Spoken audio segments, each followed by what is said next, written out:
There are some practical steps that we could use to incorporate affirmation into leadership communication or effective communication as leaders. The first thing is active listening, because through active listening, you may be able to pick out some of the weak points of your team to know where to emphasize on when you're creating your affirmation system or your affirmation words. Effective listening is one of the key point aspects of communication. You cannot be an effective communicator, or you cannot say you have communication skills without being an active listener. Sally, am I speaking your mind? For sure. Yeah. So listening is a key element of communication or effective communication, especially as a leader. So in active listening, what do we talk about? Is you listen to your team to understand, not just to respond or to react. Yeah. When you show that you're actively listening, you affirm the words that they speak and you affirm their value to the team. For example, you could say, I hear what you're saying and it's clear. So effective listening helps you to understand what is going on in the team and how you can be able to use it to build on your next step.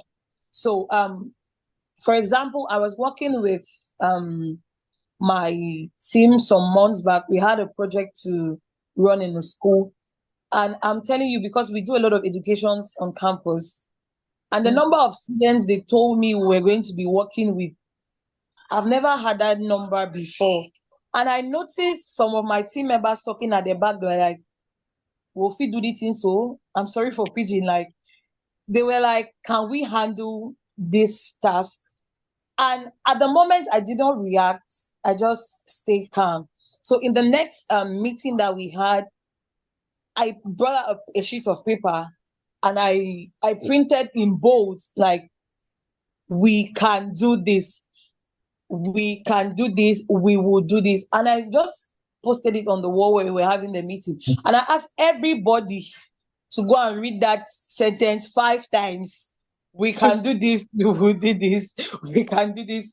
They were like, Yeah. "Why are you asking us to do that?" I'm like, "I heard what you said the previous day concerning this stuff ahead. And if I was not active enough in my listening, I wouldn't have highlighted that point or that feeling." And I bet you, if your team is demoralized or is affected or is weak mentally, no matter the goals you guys will set, there is no breaking forth.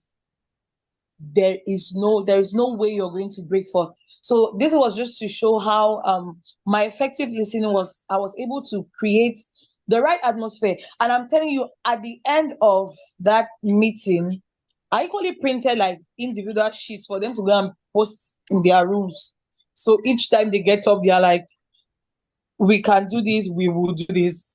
Because I'm so intentional about on their mindset and how they see the projects we go for. Because as a person, I've built my mind to handle some stress, to handle some challenges. But each person you meet on your team is different from you, and you have to handle them accordingly.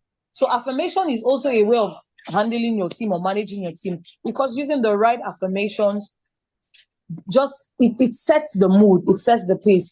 And like the one of the participants rightly said at the start, it clears away negative emotions. I think that's the major thing that we have to grasp as in what concerns affirmation. It totally clears away the negative informations.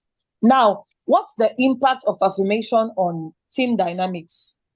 The first impact, or like for me, it's more like the importance, is it creates a positive work environment. The use of affirmations like, "Oh, Darius, you have done a great job today." You're creating a they always talk about the work climate, or the working environment.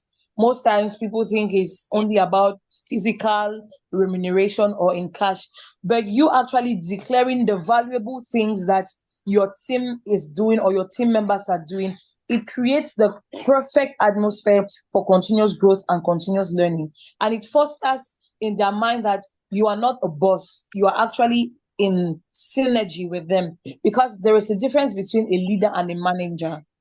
But through maximizing the power or the strength of affirmations towards your team, you show them that you are a leader and you're not a manager. A manager is just there to oversee, you do this, you do that. But the leader is actively involved. And one of the ways you can show that you are actively involved with your team is through giving them affirmations. So the first impact that affirmation has on team dynamics is creating a positive working environment.